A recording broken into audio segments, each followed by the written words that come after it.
Kurt Angle in 2006 and the 2000s in general was truly one of a kind. From the classic rivalries and matches involving legends like Brock, Triple H, Shawn Michaels, Jericho, Eddie Guerrero, Stone Cold, and literally a dozen more, to the insanely funny segments, Kurt was him. Like for real. One week he was entertaining us, having 5-star bangers, doing moonsaults off a cage. The next he was entertaining us even more, but backstage in a segment. The dude's resume, ability, legit everything can't be praised enough.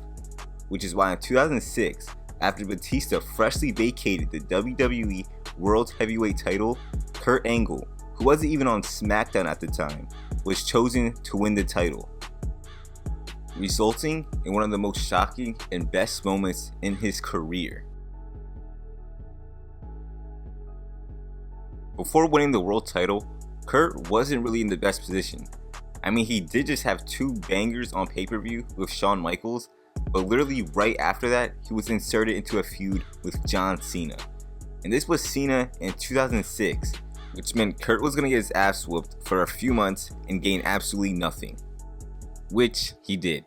Besides a DQ win over Cena at Unforgiven, Kurt would lose every match to John on pay-per-view.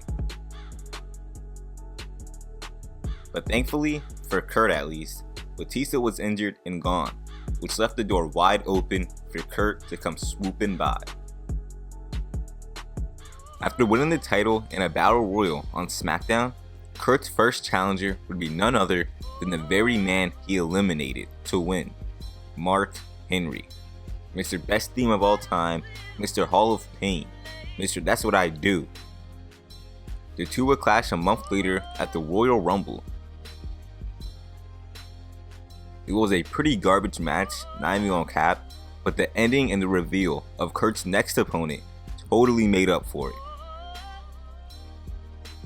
After Kurt defeats Mark Henry, the lights go out, and next thing you know, Taker is on the stage shooting lightning out of his fingers until he suddenly decides to completely break the ring, setting up a guaranteed banger at No Way Out, being The Undertaker vs. Kurt Angle. And let me just tell you, this match was incredible.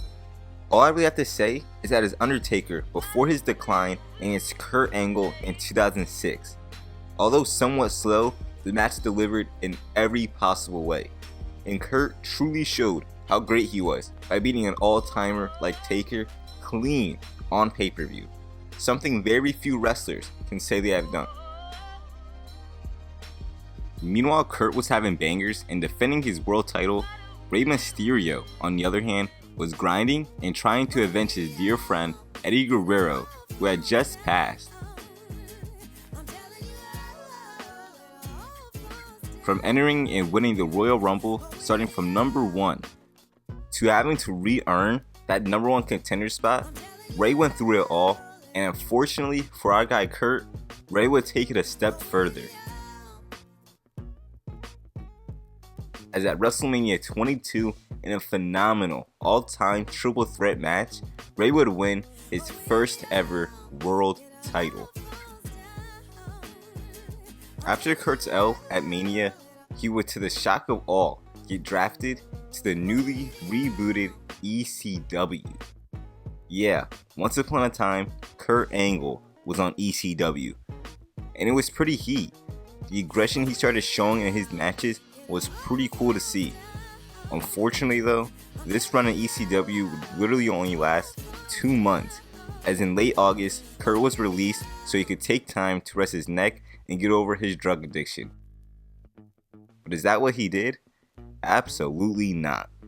2 months later, Kurt was in TNA Wrestling, the place he'd call home for the next 11 years.